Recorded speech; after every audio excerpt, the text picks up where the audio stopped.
So my today's topic is Thevenin theorem in DC circuit. These are the few steps which we are going to follow in case of Thevenin theorem. First of all, what we have to do is we have to analyze the network, and in Thevenin theorem, I must tell you that we are going to find out the RTH and VTH after removing this RL. What is this RL? This RL is the load resistance, right? So first of all, we are given a load resistor or any other resistor, maybe it is named as R1, R2, R3, anything which is labeled as load resistor, or across which we have to find out the R total or and RTH and VTH, that is called as RL, right? So our next step would be to find out the VDC, or we may also call it as V Thevenin, VTH, across the open ends. What are the open ends? The open ends are the ends from which we have removed this RL. After that, we will compute R equivalent across the open ends. What are the open ends? Again, the same open ends from where we have removed RL. And after finding out VDC and or VTH and R equivalent or RTH, we are going to make a circuit with VTH, RTH and connect our RL across them like this, and find out what we have to find out, either V out or I or anything which is required in our circuit. But our main target, our main task is to find out this VTH and this RTH while removing this RL, right?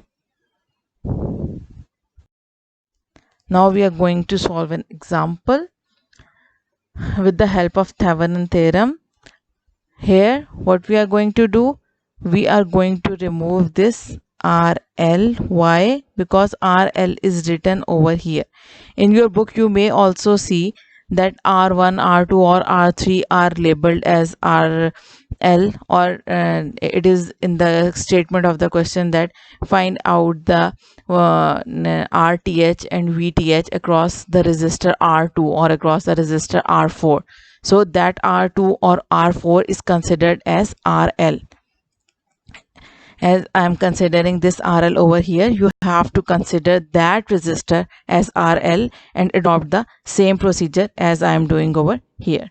Okay, now here first of all I will redraw the circuit. After redrawing the circuit, I am putting this end as open circuit, right? This one is open circuit now across A and B, and all the other things are same in my circuit. Here what is VTH? What would be my VTH? This is my target. My two targets are to find out VTH and to find out RTH, right?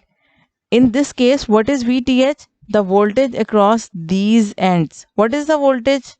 The voltage across this 6K resistor is my VTH. Why? Because in this case R4 is open circuit, connected with open circuit, right? So we will not consider this in case of finding out the voltage. So what would be the voltage? This would be the voltage of VTH. Okay, now to find out the value of V3, we will use superposition theorem. As in my previous lecture, we have studied about superposition theorem by considering one source at a time. So again here I am considering E1 and E2 separately. So in first case we are going to consider E1, and after considering E1 we will find out the parallel combination of these two resistors R2 and R3. This is 2.4K. After finding out that, I am going to find out I will be having this R1 in series with R2 in parallel with R3, or my circuit would look like this. This one is R2 in parallel with R3 and this one is R1. This is now a series circuit with a source over here, right? So now these two are as in series.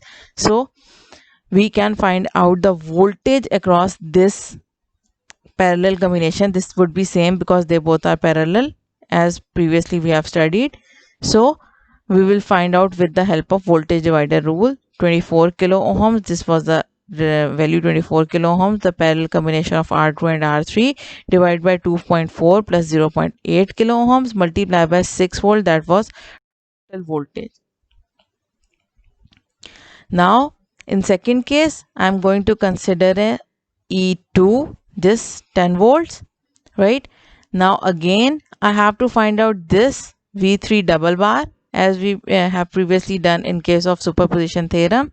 Now again find out the parallel combination of this R1 and this R3 as they both are in parallel, and after finding out the parallel combination which was 0.706 kilo ohms, it become in series with R2, and with the help of voltage divider theorem we will find out V3 double bar. This is 1.5 volts, and as the direction of both the sources was opposite to each other, this is in this direction and my second source was like this direction, so we will use a minus sign to find out total V3, that is 4.5 minus 1.5, and it is 3 volts. So this 3 volts is V3 and it is equal to our VTH. So our second step is has been completed and we have find out the voltage V Thevenin VTH. Now our next step is to find out the RTH. Now it is very important, please listen to it carefully. When we are going to find out the value of RTH, we will short down all the voltage sources, short, and current sources open. Okay, and after that we will find out all the resistances in total. So R1, R2 and R3 are in parallel and R4 is in series with the parallel combination. In the case of finding out VTH, we haven't considered R4. Why? Because it was connected with an open circuit. But in case of RTH, we are not going to lose any resistor. We will find out all the combinations. We are going to consider all the resistors, right? So RT is 2K and that is equal to RTH. Okay.